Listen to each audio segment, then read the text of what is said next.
All right, guys, in the last lesson, we came across this concept of scope very briefly, and I promised that I'd go through it in this lesson. So here we are.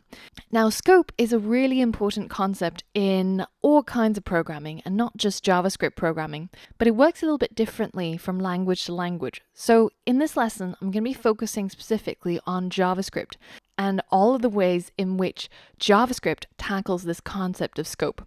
So what exactly is this concept of scope anyways? So let's say that we've created a function called a, and inside the function we create a new variable called x, and we set it to equal 2. Now, if I try to console log x inside function a, then of course there's no problems and I would get 2 printed in my console. Now, creating our variable inside a function is kind of equivalent to having an apple tree inside your backyard, right? Your house is surrounded by walls and you've got this apple tree that's inside your garden, and you go ahead and you go and pick from your apple tree. Well, this is of course possible. So our code, in this case, when we're using this variable x inside the function where we created the variable x, is of course possible. Now let's look at another scenario. Let's say that you create your variable x inside your function a, but you try to access it outside the function. Well, this is not going to work, because this is equivalent to your neighbor trying to pick the apples from your apple tree in your garden. There's a brick wall that blocks him from accessing your garden. And this is where scope comes in. The scope of variable x is local to function a. It's only accessible inside the function a. So you can change it, you can use it, you can manipulate it, do anything you will with variable x inside the curly braces of function a, but you cannot access it outside those curly braces. Now, this also holds true in a third scenario. Say you have two functions, a and b. You create the variable x inside function a, and you try to use it inside function b. Well, that's not going to work either, right? Because this is like your neighbor standing in his backyard trying to access the apples in your backyard. That's never going to work. So again, in this case, the scope of variable x is limited to inside the curly braces of function a. Now, these are called local variables, and the scope of local variables are local to where they were declared. So in most cases, that's inside the curly braces of a function. Now, here's another scenario. What if instead of creating variable x inside function a, we create it outside the function? So when we write var x, the keyword var states that we're creating this new variable x, and it's created outside the curly braces of any functions. Well, in this case, not only can you use it inside function a, you can also use it anywhere else inside the code file. And this is equivalent to an apple tree that's growing in the neighborhood. So not only can you, the person who lives in a house in the neighborhood, pick apples from the apple tree, but your neighbor who lives in a different house can also pick the public apple tree in the neighborhood. So these are known as global variables. Now, there's a few peculiarities about JavaScript variables in relation to scope, and I just want to quickly talk about it. Now, if instead of creating our var inside a function, which you can view as, say, a brick wall that's impenetrable, if we instead created it inside an if statement, or a for loop, or a while loop, or anything other than a function, basically, then this is kind of seen as a soft wall, like a hedgerow.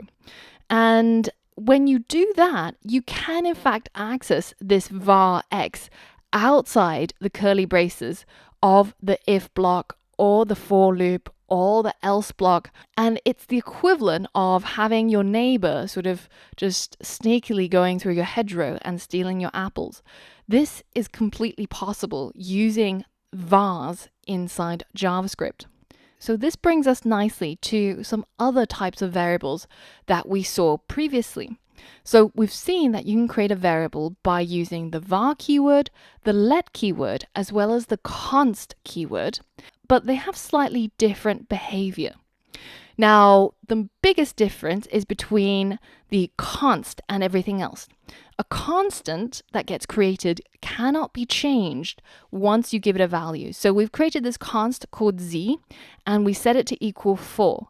At no point in the future can we change this constant z to anything other than 4. And we're only allowed to use it, so tap into its value elsewhere. Now, with var and let, we're able to change its value, but they behave slightly differently in relation to scope. So in terms of functions, for all three, they are all local. If you create a variable using var, let, or const inside a function, they all are local variables. They can only be used inside the function. But if you create any three of these types of variables outside the function, then they are all global variables and they have global scope. They can be accessed and used anywhere inside the file. Now, the third scenario is a little bit weird. If you create a variable inside an if or an else or a for or a while or anything that has a pair of curly braces, essentially, a block of code, then the var is a global, and you can access this var x anywhere inside your file. But for let and const, they are variables. So that means that if you create a let or a const inside an if statement, then you can only use them inside the if statement. And this is true for loops, while loops, do while loops, any sort of other blocks of code that have a pair of curly braces. So this is something that's particular to JavaScript, because in a lot of other programming languages, if you create a variable using the var keyword, it will have local scope inside any sort of code block. So for loops, if, else statements, etc. Now, what I recommend as good practice is to try and avoid using this keyword var. Now, we've been using it up till this point because we weren't yet ready to talk about scope, but now that we understand how it works, it's much safer and more predictable to try and always use let or const whenever you can. There are very, very few scenarios where you will need to use the keyword var. And in fact, going forward, whenever you want to write the word var, replace it with let instead. Now, this again is a new concept, and JavaScript has a number of peculiarities that can be difficult for beginners to grasp.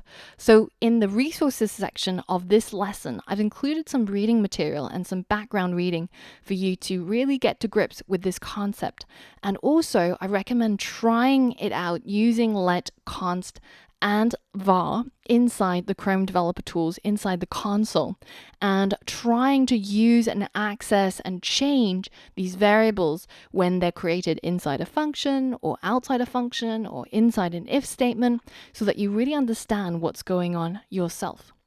Now, in the next lesson, we're going to be getting on and styling our to-do list to make it look the part instead of just working the part. So for all of that and more, I'll see you on the next lesson.